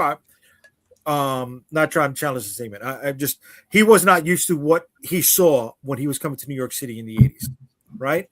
And he needed a way to process. 70s, but yeah, in the 70s and the 80s, yeah. And the movies like The Warriors or Escape from New York was a lot more far fetched, but it was. New York was bad. New York was gritty, right? I think the name is My Name. The movie was My Name is Joe, and not just Taxi Driver. I think My Name is Joe was more accurate with showing what New York City looked like, especially Times Square, right? And it was, I mean, it came out in his writing, right? The only way he knew how to process it was put that stuff on paper. Get it out of his system. Yeah, but it's not that he was doing his own thing. It's not that he was absorbing things. It was that he was allowed to do it. Right. You aren't allowed to do anything different in Marvel and DC anymore. With rare exception, this absolute thing is happening, and so on and so on. But it's not the same way. But you went totally off the question. Here's the answer: we do not need merch to sell comics. We have to sell comics in order to be able to sell merch. Agreed. Because the merch can only exist if people like the comics. Turn that over to Marvel and DC. The characters have more value to them in a merch sense than the comics do. Yeah. So you'll sell more t-shirts, more toys, you'll make more movies and make more money at the movies. You'll make more money on merch than they will on the comics ever for the rest of time, because the comics have become just a product. Whereas the toys and the t-shirts, they're everywhere. Batman shirt, people know what it is. Wolverine shirt, people know it's Superman, Spider-Man. They're just evergreen. Oh, Superman, I like Superman. But no one's going to be like, oh, I like Superman number 822 when he did. That's never going to happen, except for the niche crowd that actually still reads the paper products. Whereas for us, we are all about, we have to make people like our character. We have to make people like our stories. We have to have people read a book and go, I love Critter. Critter is so great. I really love this character. Now I want to buy a toy. But if you come out and say, well, here's my Critter toy, they'll be like, well, I don't know what that is. Like, it might look cool. They may be like, well, it's cool. Like, the design's cool, but like, what is it? Like, I don't know why I would want it. Well, here's the comic book. But so for us, we have to start with the creation from ground zero and then build that into, do you want a shirt now? Do you want a toy now? Do you want an art print now? Do you want, whatever else? So the merch, I think, can help you look like you're more successful than you are in some cases, right? Like if people just see like, oh, look, he's got cups and mugs and all this stuff. Besides just the comics, I think then that can spark interest in what's going on in the environment, right? And I'm talking about pretty much like at a Comic-Con, because that's hard to really do like online. But if you're like at a con and you just have stuff around your comic, it can create a trigger of like, oh, like, okay, something more is going on here. And I want to know what the more is. So there's value in that for sure, 100%. All right. So can I throw something at you for a second? Yeah. Okay. Let me present the scenario to everybody for a moment. Let's talk about a small convention. All right. Let's say the convention costs you $300 just to set up. Not talking about travel expenses or anything like that. $300 just to set up. If you got a $5 book, you need to sell 60 copies just to cover your expenses on the table. Not just the hotel. Let's say it's a 2-day show, 30 and 30, right? Travel expenses, your lodging expenses, not to mention your printing expenses, right? Have you even recouped your production expenses yet? So you think selling those 60 copies over those 2 days with just one book is going to work? Do you think that merch costs nothing? Oh, I'm not saying that at all. No, so brother. if your thought process is let's put some merch on the table, yes, but that's more cost. That's even more cost. That's more cost, but it's more margin. And you're guessing at the merch, right? It's a pure guess. Do they want a mug? Do they want a Stanley Cup? Do they want a shirt? What size? You're guessing. Every time you make merch, it's a guess. Unless it's something simple like stickers or magnets or something. That's easy stuff. But again, that's super cheap, right? Within the contracts of your thing. Art prints. But I go to cons where I never sell an art print, and I've got art prints in the binder. So so that's what I'm saying. It's all of the merch is an attractor, right? But they're not going to buy the art print probably unless they know what the character is. Okay. Unless it's like J. Scott Campbell or something, and then you can be like, oh, it's a Scott Campbell cover. They might buy it. But we don't all have that luxury. So again, every time you do merch, more money cost, more guessing, more things to travel with and pack, and maybe they get broken and travel. Like, so you're not wrong with I have to sell so many $5 comics. Of course. And that's where things like art prints and stuff like that come in handy for sure. But at the end of the day, even if you had a whole bunch of merch, this is in my head, if you had a whole bunch of merch and you had your comic, I would bet that someone will more than likely buy your comic for $5 than touch anything else at the table. But again, that's the attractor, right? So if you can use that attractor to get 100 people to buy your book, then you've done your job, right? Because that's sunk cost. And if somebody happens to buy a mug, great, we sell a mug, whatever. But it has to be our job to sell the comics first. It has to be, because otherwise we're just merch sellers. And if you're selling a piece of merch that no one knows what it is, it'd be one thing. Let me flip the coin. It would be one thing if you're doing let's say you're doing a Cthulhu book and you're doing Cthulhu merch. That's a different world, because people know what Cthulhu is. And if they don't know what your book is, they still might want your merch, because it's still Cthulhu, right? Mm-hmm. But if I had Critter and Cthulhu next to me, I would attract more Cthulhu people than I would Critter, because they know what that is. Critter Cthulhu crossover. That's coming. Right. And it doesn't have to be. It doesn't have to be Cthulhu, right? No, I'm just saying anything. Right. Frankenstein, Dracula, whatever. Scotland's been to the booth, and we got zombie pins. Yeah, people will buy the zombie pins, and they won't buy the zombie books. Correct, because you're in a genre that people are just like, I like zombies. Right. Give me zombies. Yes. So let me just say, it depends on what you're making and what you're presenting. Okay. Yeah, there is a dependency there. It's not just a black and white, sort of yes or no. Yeah. But I think it's a little oversimplified, Jay, the way you present it, because you're saying 60 books. Present the question. Oh, okay. No, the way you presented it. Scenario. So, because the thing is not everybody's selling books. Some of us are selling trades at $20, $25, $35 a pop. So you sell 10 trades and you made up your table, right? Yeah. Some people sell, they get that 9.8 of their book and they sell that for $100, right? There are plenty of guys that do that. There's, you have your foil books, your red foil cover books. Yeah. What are you selling those for? $20 a pop? 25 a pop. 25 a pop, right? You sell a few of those. That's it. You've covered a $300 table. Right. And then you just mix all that in. I mean, if you're just going to say you got one book, that's tough. And people do that. I mean, people are starting, they've got one book, but right. And I wanted to present the scenario that was easy to grasp, and then we could build from it. Yeah. Right. But go ahead, Ray. What's up, kid? Oh no, I'm just saying I'm the one. He's the guy with one book. He's the guy with one title. That's why I have been visiting cons. Like there's not enough of me to convince people. That's correct. That's correct.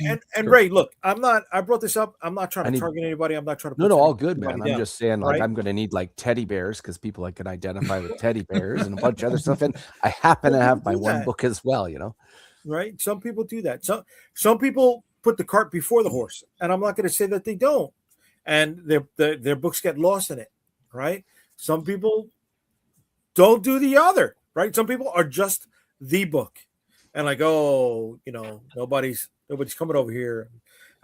Selling at a convention is a totally different thing, right? But maybe I phrased the question wrong, right? Maybe I should have said, do you need high margin items?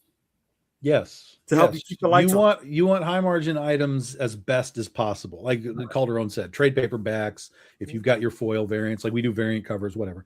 So the more you can have sort of a high dollar item of some kind, you'll be in better shape. Or if it's not a high dollar single item, like if you have 5 issues of the book or whatever, and you can sell all 5, then there's bundling, right? And there's bundling, bundling. Right. There's ways to do that. And am I a big store? Yeah, we bundle, we cross promote, right? We mix things up. I put together mystery boxes, I put together collector's boxes, right? I say, hey, if you get this book and this book and this pin, we'll take a little bit off. That's all part of the sale in the moment. But that comes with time. That's aside from this question. All right. But it went back to the Marvel thing, right? And it was like, okay, $15,000 to $18,000, and they're not covering their expenses on those books. They're not. When in the old days, that was nothing for them. That was nothing. They're still bolstered by Disney. You know what I mean? Yeah, but Marvel Comics is just a loss leader for the entire company. Right. It doesn't, I mean, I won't say it doesn't matter, but it doesn't matter, Mm-hmm. you know, because again, it's just marketing for the characters where they make millions upon millions upon millions of dollars. Yeah. Where people paying tickets to go to Avenger Land at Disneyland, and you know, like it's endless for Marvel and DC now. It is endless merch. It is endless licensing. It is endless. Yeah. How do we make money on the characters? Who cares about these little paper pamphlets? Right. And with us, this is the ticket, right? Correct. Yes. This is the ticket to us. You bought a book, you're part of the club, and you could come to any one of these shows that we're at, whether we're at a small show at a store, right, for a free comic book day or a small press event. You bring the book up to us, we'll sign it. If you bring the book to us at comic conventions, we'll sign it. This is a great door opener. This is our talking point. You don't got to buy all the other things involved with the MCU and the DCU, where you don't even get a chance to speak to any of those creators. With us, this is what's going to open the door to a conversation with us. You know, I don't know. Just I see some people going at it, and I see them lashing out because either this is too hard for them, they haven't figured it out, they're not getting anywhere, they're losing a ton of money. Well, some people are in it for the instant this should be happening. Yeah, you know, like I made something that's super good. Why aren't you guys here? And you know, you have to figure out why they're not there. Right? What is it? Maybe the book isn't what you think it is. Maybe you aren't what you think you are, as far as like a personality that people can kind of relate to or whatever. You know, maybe your art isn't good enough. Maybe your story isn't good enough. You have to do, if it's not working, all I'm saying is if it's not working, you have to sort of reset, look at it and go, okay, why isn't it working? What have I missed in my brain that it's not connecting with the audience? Yes. And you know, sometimes those are hard answers. You know, creators often get faced with really, really hard answers. Yeah. And there's nothing you can do other than take that, accept it, be like, all right, either power through with what you're doing and convince the audience that no, what I'm doing is right, and just keep going. Or you can retool it and say, well, maybe I need another artist, maybe I need a new letterer, maybe I need, you know, something to sort of juice it so that the audience will respond. And hopefully you can last long enough to find the answer to that, right? Yeah, I mean, lasting long enough is part of the game. It is kind of part of the game. Like, you know, anyone can make one issue, but can you finish a story 3, 4, 5 issues and say, hey, I finished the story. Here's like the whole story. That's sort of where you start to see people taking you a little more seriously. Like, oh, okay, look, this guy's actually done something. He's actually lasted for X period of time and years, and he's done a story, or he has a second story. Oh, there's a trade paperback now. There's a lot of people that will just wait for trades too. That not really point you're making there, Tom. That was the whole reason I just did miniseries. Like, who am I in the grand world of comics? I'm just a drop in the bucket. I wanted to relatively speaking, I'm not downplaying myself. I'm confident in what I'm doing, but I also I didn't want to go 4, 5, 6 issues and then it just cancels for insert reasons that you're all pointing or that you're pointing out there, Tom. So finish your arc.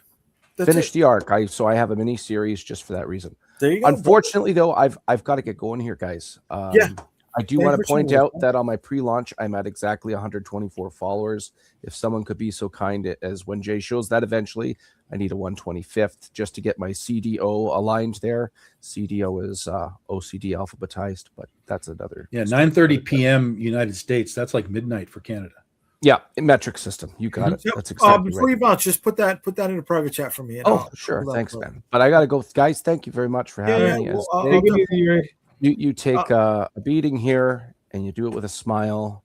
Hashtag GBJ. That's now going to be a thing. We're having fun, brother. But let me while he's sending that to us, let me put up somebody's comments and then we'll show that. All right.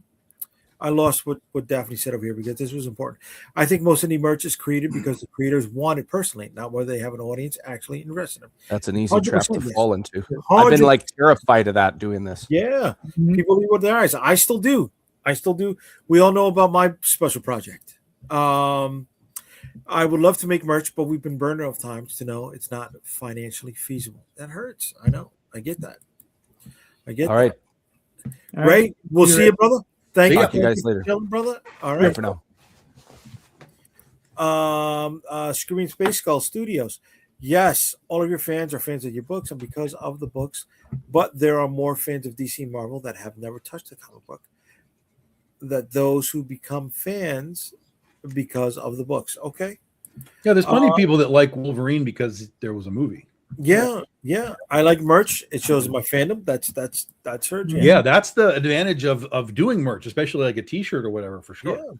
Yeah. I think you'd have both directions. If you're selling people looking for stories, better to sell you comics. If people love certain merch, then sell that and direct them to the comic it's a part of. Okay. Well, again, it goes back to some degree with like the artist. Like if you pay a lot for a name artist, right? Let's just use J. Scott Campbell. If you pay a lot for that guy to do a cover for you, right? Make sure you're using that art in whatever way you possibly can. Put that thing on a T-shirt, put that thing on stickers, put that thing on a mug, sell the art print, like make it work for you. Put it on your banner behind you, make that piece of art work for you as best you can when you get the opportunity to have those kind of names. Well, that's one of the reasons why I also started to do the pins is because when you get to a booth and there'd be a couple, all right? One half of the couple likes the stuff. The other half of the couple, either A, doesn't want to be there, B, is too tired, right? But you're keyed in though, because you've got the zombie crowd, right? That's a genre that people just buy zombie shit. Doesn't matter what it is. Pins are a thing. People collect pins of all kinds. Doesn't matter what it is.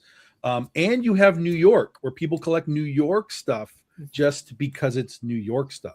So you're keying in your merch on very, very key general definitely general points. Yeah, definitely general. But we also wanted to which is good. I'm saying that's good. Yeah. We also wanted to keep that other half of the couple occupied long enough in something so we can complete our sale. Yeah. Right? Yeah. Because they're probably dragging that person away before we got to get them to buy the books. Yes. That's in a win-win scenario, they're buying both things. Okay? But if not, they're occupied long enough with that window shopping that we can complete the sale on this end. Yeah. What's funny is I'll get like couples at a con, and whichever one it is, the guy or the girl, they're looking at something. And then the other one, most of the time it's like a guy. And then like the wife is just sort of like, why are we here? And so I'll almost ignore the dude that's shopping and I'll talk to her.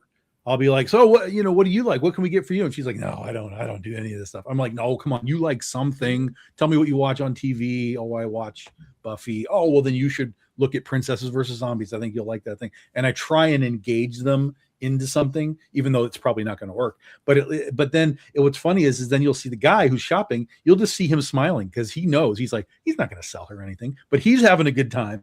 And then, she feels engaged and connected with something. And generally it works. Even if she doesn't buy something, she at least is comfortable. Like, okay, let him buy a booby comic or something. I like fine. That's another way to handle it. That's another tactic. Yeah, man. Yeah. You can't always do it when you're busy, right? No. But all situational. Yeah. Yeah, definitely. Here we go. Argo Comics. Sometimes the one book helps as no paralysis of choice. Simply yourself. Okay. True. Yeah. Way to be on that, right? I mean, that's where I get a lot of people. Like, I'll have 5 volumes of Oz, and I'll have like a big deal. Like, if you buy them all, you get a great deal. And they're like, I'm just gonna get one. And they, they get the one, and that's it. So right. But sometimes you need those whales to buy the whole thing. Yeah. Too, right. How about we stop comparing ourselves to mainstream companies with billion-dollar parent companies? Yeah. Again, I was just presenting the scenario as a starting point to the conversation. Back to Brian, all about how you can best open the door to people and readers. Yeah. And only you are in control of things. So it's always productive to ask yourself, what can I do better? Mm-hmm. I got you. And then Lorraine comes back with, there can only be one. Yeah. Yeah. Calderon, what's your take on this, dude? What? The whole thing about whether or not we need merch or not? No, towards the end of it. I saw you wanted to say a few things. I did. I don't remember. Okay. I might have been looking at. I might have been reading an email. Okay. Thank you for being locked in, buddy. He's so locked in, man. Thank you for being locked in. So we'll take that as a segue. The show off Ray's book over here, the Madcaps. There you go. Oh, Ray, I need you to fill this out for me, bro. Yeah, Come on. You put in a couple. Yeah. At least the cover. Put in some stuff. Yeah, baby. Come on. I know you're busy. You know, I'm not trying to knock you, brother. Madcaps is basically, what if a Canadian made a Dungeons and Dragons comic book? That is the Madcaps. All right. There we go. And if you want to check out the Madcaps, the link for it is right here in the comment section. All right. And Ray is big into Dungeons and Dragons. So if you like Dungeons and Dragons, he's putting it all into the Madcaps. Oh, yeah. Yep. We're supposed to be doing an online Dungeons and Dragons event, and I'm just I'm waiting for that. Oh, there he goes. Brian hooked him up. He got to that 125. Let's show that up on screen. Let's show it up on screen, baby. He got to 125. Way to go, Brian. That's that Rosario bump. Or Rosario, bump. Yeah, boy. Leave it to me. All right. Now I got one more book to give away because I said one more Temu spin. One more Temu spin. All right. But before we get to that, I want to show off my book. Oh. Yeah. This is where we gain all the backers, right? This is where they all show up. The Rosario bump only works for other people. It does. But I got to show it. Because we're out here. We're doing it. All right. Do it. So this is the Dead Princess Vicky Styx. If you are into Hellboy, Jessica Jones, or that 80s TV show, Beauty and the Beast with Linda Hamilton and Ron Perlman, this is the book for you. The Dead Princess Vicky Styx reinterprets the Frankenstein's monster story and places her in New York City, where she is a creature that protects the other monsters that go bump in the night. So we are already funded. We're 97 backers total, but we had 99 at one point. We have unlocked a bunch of stretch goals. We've unlocked 3 stretch goals. The first of which is our Creator Collection trading cards, the CCTC, of which Calderon and Tom also have a card in the set. The links to their campaigns are here in the story section. So we are working on releasing stretch goal number 3 and unlocking, hopefully, backer goal number 1. Here's some preview pages. We let you know what else is going on with Vicky Styx so you can read about it. Here's our creative team. This is the first backer goal. We're so close to it. There's our digital catalog, our trading cards, big with trading cards, our Blood Red Fall cover variants, our holochrome variants. There's issue 0. Then there is the very special one-of-a-kind sketch covers that are in the campaign. And then our T-shirts. So we got that going on. There's still 13 more days left to go on this. And I hope you can join us, folks. All right. Now, what we're going to do is get to the final winner of the night. Ladies. Haha. Nobody left, Tom. Nobody left. They're still in the room. All right. So we've had 2 winners. Backer number 3 and backer number 19 have won. And we have 1 more left to go. So away we go.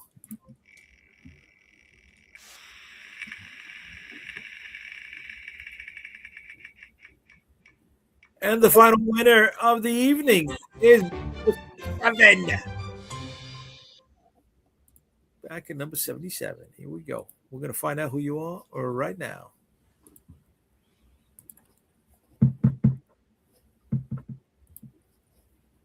Back at number 77 is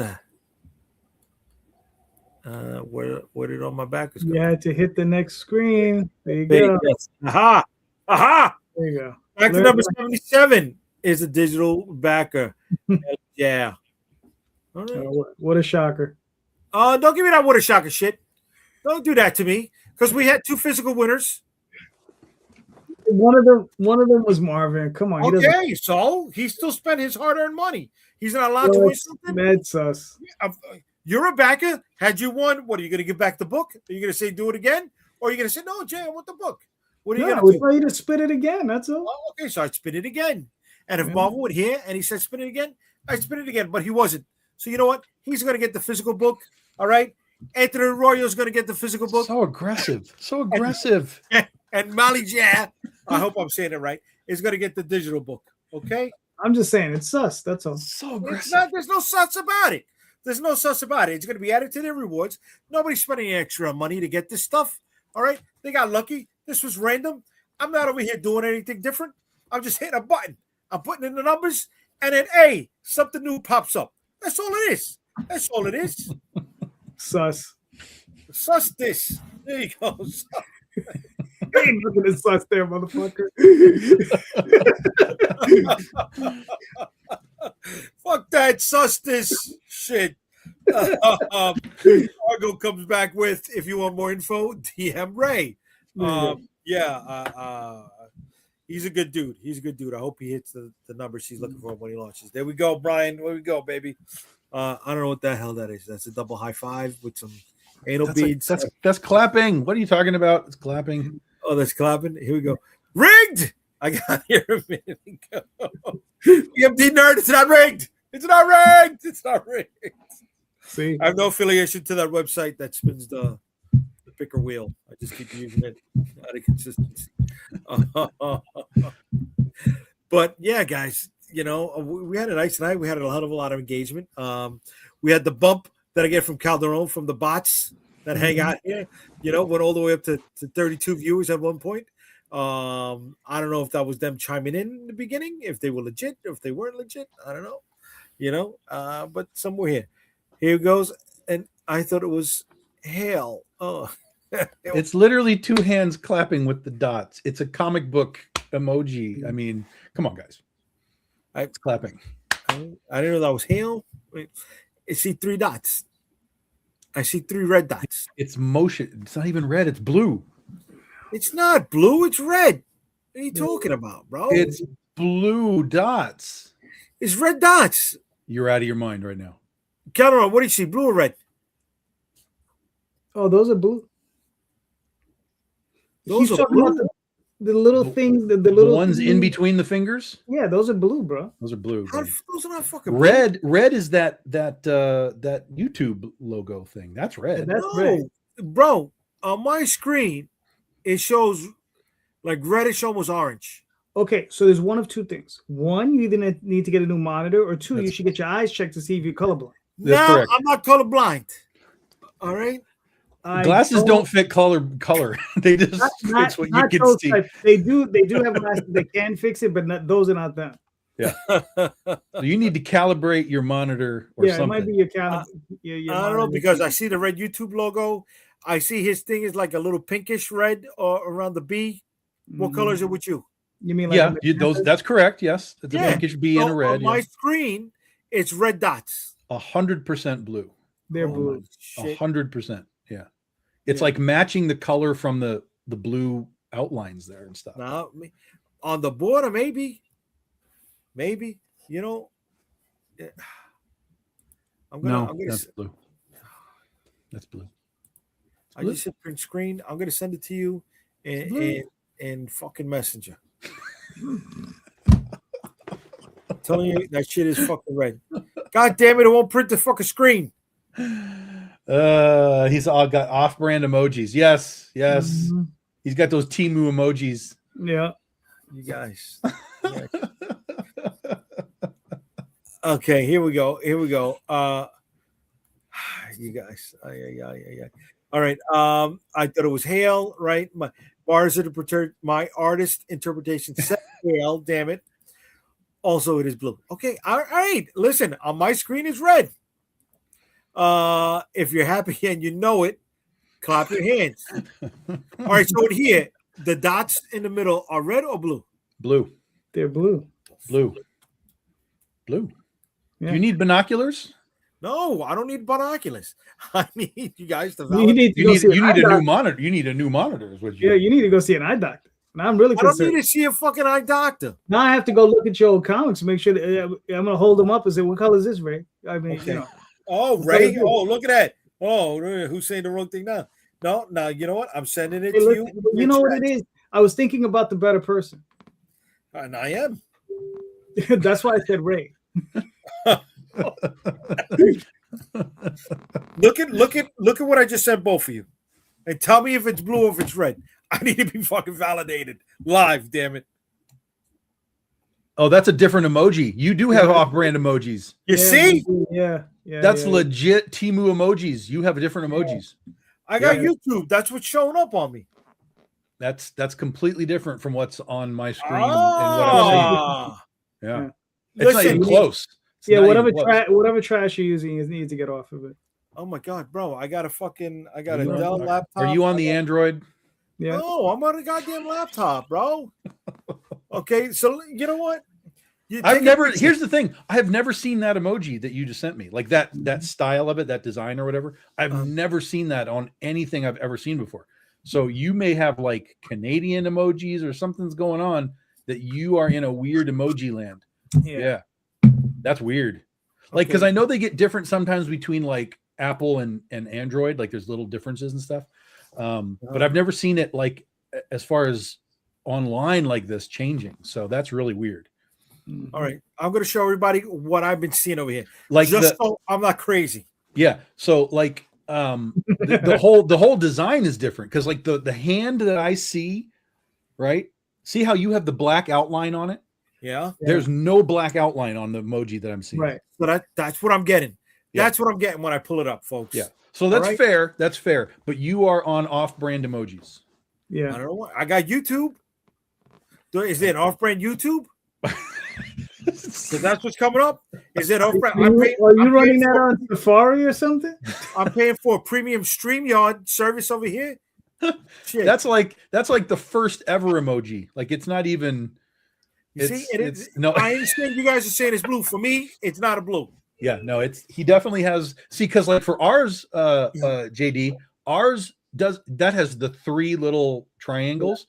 Ours has like 4 little blue dots. Oh, I don't got that at all, bro. So it's completely different. That's what I'm saying. Like you're on a weird, like you need to update your computer or something. I thought it was Green Berg said he thought it was Raise the Roof, right? BMD Nerd, maybe his browser has off-brand emojis. Maybe it's the browser. Okay. This is clapping according to YouTube. Now, what is this? Because I got a single hand pointed to the left with those 3 dots. Single hand? No, that's 2 hands. It's like this. There's like 2 hands, and then there's the blue dots. Yeah. And then there's still the blue dots. Yeah. No, I got no blue dots. But there's like 1 in front and 1 behind. Yeah. What color does he think Vicky is? Bro, she's alabaster white. She's dead white. Dead white. I don't have my camera. I'd take a picture of ours so you could see what we're getting. He's still running Windows XP. No. Windows 2000. Windows 2000, Daphne. The fuck is that? I know. There you go. It is. William, that's correct. It looks like old AOL stuff. It does look like that. Yes. BMD Nerd says, yo, right? Is your computer from the 90s only compatible with older emojis? No, man. This is a 3-year-old laptop, bro. Right? And William says it's an AOL emoji. No, it's not. It looks like AOL 12. Oh, my God, you guys. Oh, yeah. Wow. Yeah, that's wild. What are you doing over there? You know, you know what? How about this? More people spend money on the book. I use the proceeds to buy a new laptop so I can get different emojis. Get caught up with the technology. How about that? Yeah. I need the different merch. You got to start a GoFundMe so Jay can get real emojis. Oh, yeah, you guys. Jay Rosario is struggling with antiquated emojis. Please help him. Yes. Okay. Here we go. You guys hurting me. You guys are hurting me here. JayDee is stuck in the He-Man age. Oh, he got the accessibility feature turned on. Oh, I gotta look see what that is, baby. I'm late, but I see I won. 19 is me. That's my alias. Was after the cards. Oh, but really want the action figures. When's that coming? Hopefully we launching that within the next 2 to 3 months, brother. All right. We're waiting to get the new answer from this last week. Tariffs were in flux again, so I'm waiting to get the new price point before I go live with it. So look at that, man. Way to be, Mr. Arroyo. Thanks for coming back, brother. I appreciate that. I'm glad you won something. All right. So you see, physical backer. And a legitimate physical backer that is not part of whatever the inner cabal. That's a bot account. That's just a bot account. Not a bot account. It's just a bot account. Not a bot account. But it is time for this account to say buenos nachos and good night and good evening. And Why is it snowing on you? No, it's Friday. You know what I mean? It's gonna be 10 o'clock. We went over by a lot. I gave away 3 prizes. Well, 15 minutes of that was just figuring out what your emoji was. Well, we got down to the nitty-gritty. Apparently, one of my browsers is I don't know, compromised. But yeah, guys, that's it for tonight. Unless you guys got something else you want to chime in with. Probably nobody watching is gonna know, but I'll be in Grand Rapids tomorrow for the Comic Signal 10-year anniversary. So I'll be out there hanging out, and there's an exclusive Critter comic. If you guys want the exclusive, I can get you one. They only made 100 of them, but if anybody wants one, just shoot me a message and we can arrange to get you one. Way to go. That's cool, brother. That's cool. Here we go. Mr. Arroyo, awesome news. I'm here to support you. Way to be. Thank you, brother. Paid Kickstarter actor. Yes. Good night, guys. What color is this emoji, Jay? That's yellow with braces teeth on. Emojis for little kids. You spend an hour and 40 minutes talking about He-Man. No, only the first 40 minutes. Take the hour away, Daph. Take the hour away. All right. And what JayDee doesn't get a Kickstarter bump, it's all right. It happens, brother. It happens. Don't worry about it. You know, we're in that zone right now. It'll start going up. Okay, we'll start going up here. We're really close to unlocking again that backer goal, which is a sticker for all physical backers. So hopefully we can get to that by the time I wake up. All right, Calderon, where can they get you, brother? All right. So now that I got a moment. So don't forget, go check out Dream Weavers currently on Kickstarter. Ooh, I didn't put it up.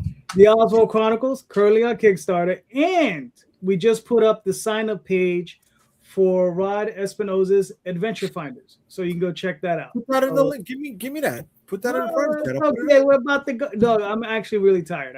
We need to go. Oh, okay. We'll catch you next time. It's fine. But the links are in the show notes, because I put them there. So click on those links. Way to be. Way to be. All right. Thanks, brother. And you can catch me at unstoppablecomics.com. All of our social media links are on the website. And just for Tom, because he asked, I put together a new end slate. Yeah. Oh, I thought it was going to have Laser Blast on it. No, that ain't gonna happen. All right. So here is where you can catch me and all my social media links. You're on Threads. I'm disappointed. Why? I'm doing good on Threads. That's garbage. Well, listen. It's really hard managing all of this. All right. I know. Get rid of Threads. Unstoppable. Wait. What's that orange one at the top? With the little badge orange guy. Yeah, that's Substack. Substack. Okay. I haven't seen that logo before. On the left, Substack, Unstoppable Comics. Threads underneath that, Unstoppable Comics. Blue Sky, Unstoppable Comics. TikTok, Unstoppable Comics. Instagram, Unstoppable Comics, and Jay the Unstoppable. Facebook, Unstoppable Comics. Twitter, unstoppable.com. I got to take the JayDee Rosario out of there. And on YouTube, Comic Book Streamland and Jay the Unstoppable. That's where if Vicky Sticks reaches $5,000, Jay is going to do the dance on TikTok. What dance? Whatever dance you're told to do, sir. I'll do a dance. Let's get to 5K, baby. Daddy'll dance for you. Daddy'll dance. All right.